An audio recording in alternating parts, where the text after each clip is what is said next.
Ladies and gentlemen, what's good? We're back with another Call of Duty mobile video. Hope you guys are having a fantastic day today. The buffs and nerfs for Season 8 have finally arrived, which means it's time for our top 5 guns in COD Mobile Season 8. To be honest, the majority of the changes in this list are actually going to come based on the secret, I don't know if I'll call it secret, I'll call it shadow buffs and nerfs that we received in the game last season. But obviously our honorable mentions will feature some of the buff guns for this season as well. Hope you guys enjoy the video. If you want to see more like this, do me a huge favor. Make sure to hit the subscribe button if you guys haven't already, and we'll go ahead and hop in the action.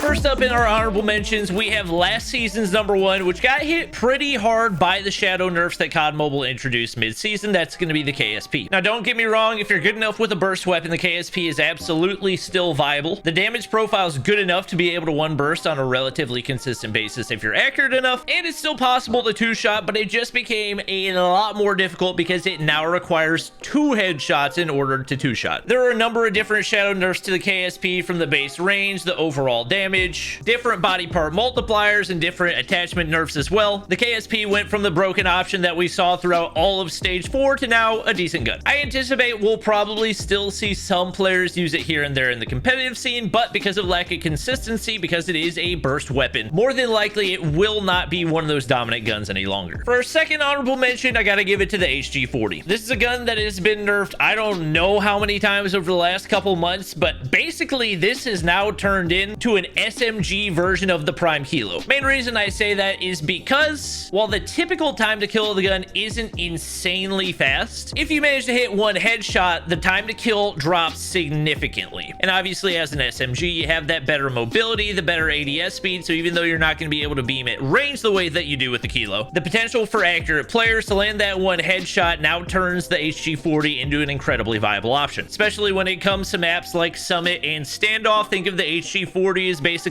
a much less punishing version of the KSP. I do want to add one more honorable mention in the new Zrg Sniper. I obviously uploaded a YouTube short about this last night that you guys can check out, but basically this thing's better than the Arctic 50 stopping power that we got immediately after Gunsmith. The main reason I'm not including this in the top 5 is because I've got a feeling it's probably going to get nerfed pretty soon. There's absolutely no question this thing makes every other sniper in the game obsolete, but if it's getting a mythic, who knows? Maybe it'll end up staying. Moving on into our top 5. At number 5, we've got a weapon that has been here for, it feels like it must be at least a year running right now. It's the #1 option for long-range gunfights in the game, and that's going to be the SKS. If you've seen my top 5 guns videos before, you can probably just go ahead and fast forward to the next one. But for those of you who don't know, the SKS is an automatic 2-tap to the upper body and does not have any headshot damage drop-off, which means you can 1-tap to the head anywhere on the map. If you guys watched stage 4 for most of the regions, you probably saw a good deal of SKS gameplay, and that's because especially whenever it comes to competitive gameplay, having a support player that's able to hold down those longer lines of sight with a weapon like the SKS is incredibly useful. It is a little bit tougher to use in ranked because you do have to be more dependent on your teammates to hold off those players that might be able to push up close, but obviously in the hands of a skilled player, the SKS can be one of the most dominant guns in the game.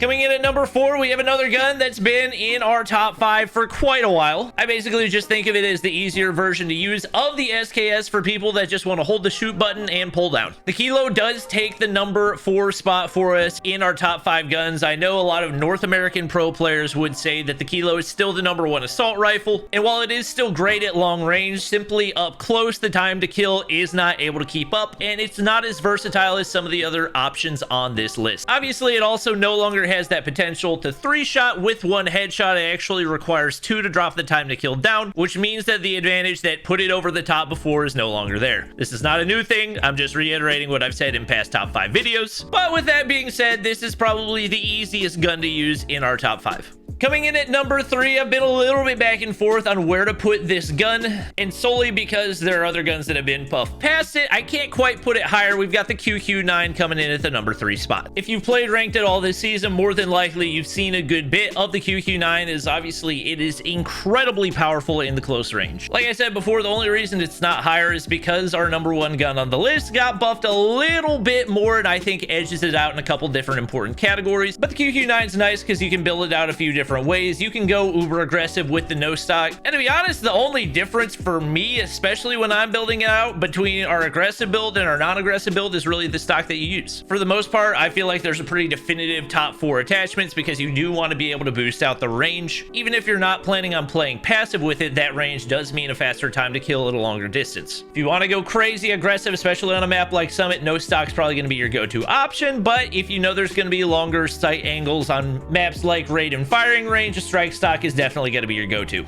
Coming in at number 2, we've got the most versatile assault rifle in the game, the most common assault rifle that we've seen in Stage 4 of the COD Mobile Championships, and one of my personal favorites just because I feel like it's so balanced. It is going to be the Peacekeeper. The beauty of the Peacekeeper is that you can build it out so many different ways. Obviously, the Task Force barrel is going to be the most common go-to attachment whenever it comes to varying up the playstyle, but you can also throw on the rapid fire barrel, which gives a crazy time to kill, especially if you're accurate in hitting those upper body shots. Or if you just feel like sitting back and beaming, you can throw on the long range barrel and stack the range like crazy. The main reason I have the Peacekeeper edging out the Kilo as far as assault rifles go is that the Task Force barrel does allow you to accelerate the rate of fire by a little bit, which does mean it's got faster up close time to kill, typically better strafe speed, better mobility overall, while still having good enough bullet spread accuracy to be able to take the long range gunfights like we see with the Kilo. I know there will be a good bit of debate about this in the days to come, and let me know down in the comments whether you feel like the Peacekeeper or the Kilo is the better option. Obviously, like I said earlier, as far as easy to use guns on this list, the Kilo is definitely the easiest. But if you learn how to master the Peacekeeper, even in those long range gunfights, you can still find a way to dominate.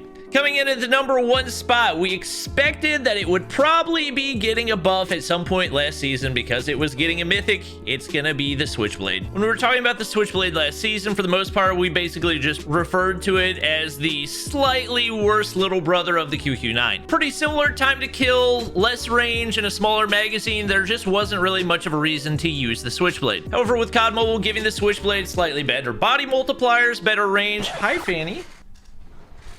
Okay, yes, big stretches. Is the Switchblade your favorite? Yeah. Can I finish recording? Anyways, I can't remember where I was, but all that to say, the Switchblade got a bunch of buffs. Honestly, it's tough to break down the difference between the two, so best thing I can really do is give you guys a side-by-side comparison for our ideal builds for each of them. For both bullet spread accuracy and hip fire accuracy, the Switchblade gets the advantage. You can look at the recoil, Switchblade still gets the advantage. Switchblade also has a 1 millisecond faster fire interval, which most of the time you're not going to feel, but you never know, could come in handy. It does edge it out in strafe speed as well, and also because of the extended mag buff, it doesn't have nearly as big of a gap in the magazine capacity. QQ9 takes a slight edge in the ADS speed. Switchblade takes the advantage in the reload time. All that to say, they're very, very similar guns, but the Switchblade does have a slightly better damage profile as well, and because of all these little factors, I do feel like the Switchblade does edge out the QQ9. Feel free to let me know you guys' thoughts in the comments down below, and if there's any guns you think should have been here, I would love to know. But that's going to be it for the video. Hope you guys did enjoy. If you did, do me a huge favor, drop a like down below, subscribe if you haven't already, and I'll see you guys in the next one. Stop! Penny!